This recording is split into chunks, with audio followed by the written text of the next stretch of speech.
Hi, this is Charlie Bush, City Manager with the City of Sequim, with a video recap of the weekly update email I just sent to the City Council.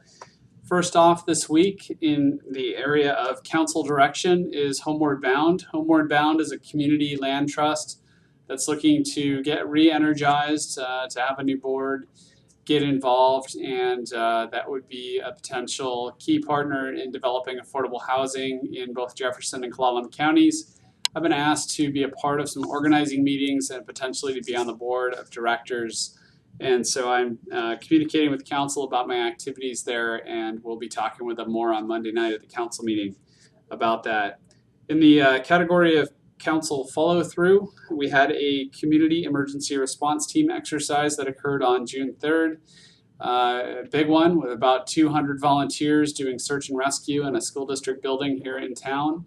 These are teams from the county area surrounding Sequim that have been trained by the county and Fire District 3.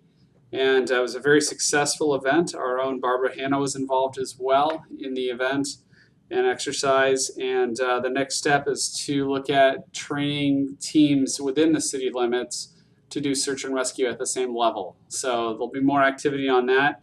I'm looking at putting some money in the recommended 2018 budget that will go to the council this fall to help pay for equipment to support those efforts, and the fire district has offered to provide training. So we're really excited to get that underway. Also, we had a meeting of our emergency management committee this week. That's a committee of City of Sequim staff as well as all kinds of regional partners involved in emergency management to talk about advancing the city and the school district area in terms of its emergency management planning and operations and preparedness, and really at this point almost going county-wide with that effort. And speaking of that, I mentioned a report on the Cascadia subduction zone quake that was issued by a University of Washington organization called the Ruckelshaus Center, and it cited Clallam County as one of the most prepared areas and an area to emulate for other rural counties in the state. So that was really great to hear, especially considering all the energy we have on this effort here in Sequim. So it's a really nice compliment to receive from a state agency encouraging folks to do what we're doing. So that was great. Rally in the Alley, shifting gears. We've been working with Habitat for Humanity, Sequim Sunrise Rotary, DM Disposal, a whole bunch of different partners on cleaning up neighborhoods throughout the community. And we had another Rally in the Alley this past weekend on June 3rd.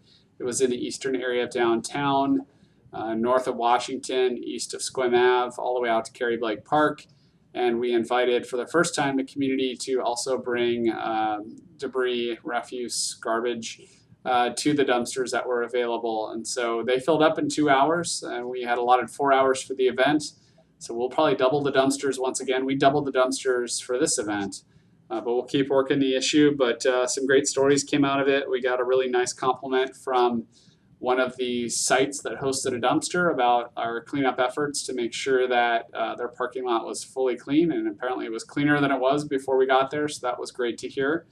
And also somebody who was hoarding at their house received a whole bunch of assistance from volunteers and others in getting rid of some stuff, so that was really great to hear. So we continue to learn with those, and we continue to grow those, and there will be more. We're planning 2 more this year before the year's out.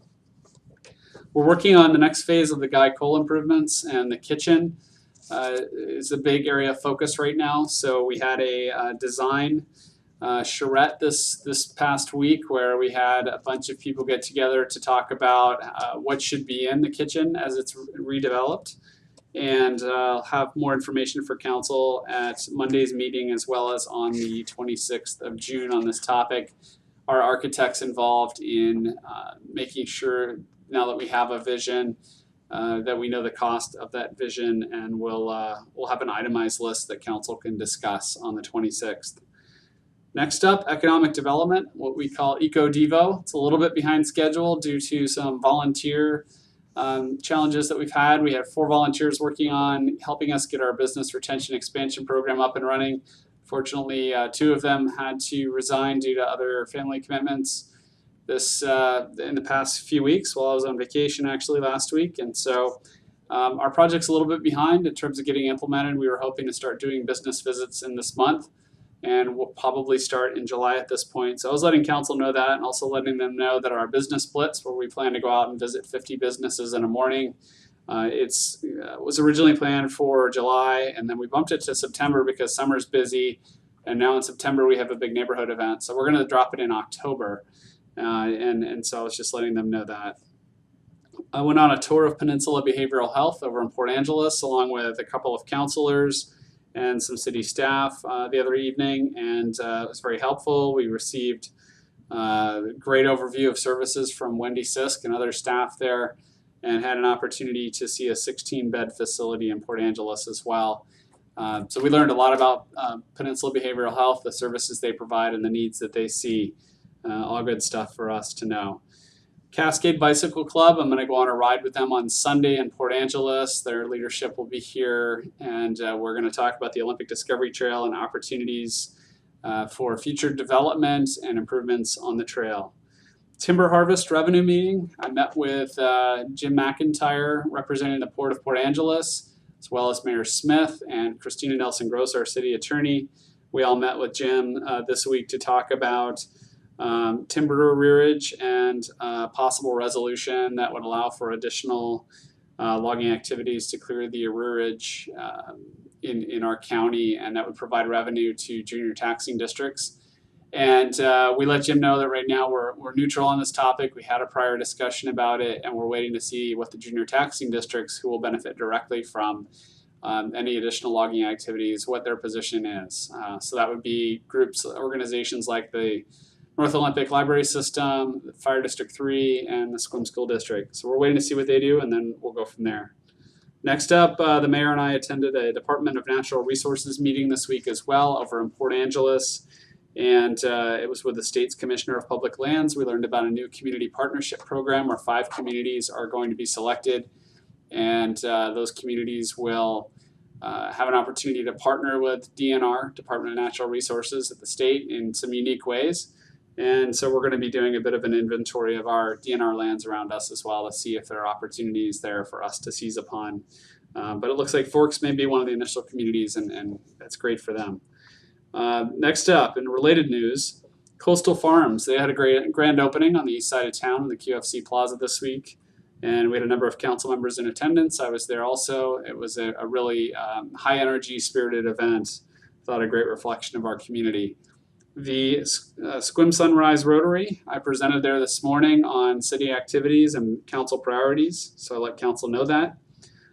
We have electric vehicle charging stations coming for, we have 8 of them for Teslas, and the charging stations will be going in near the Holiday Inn Express on East Washington.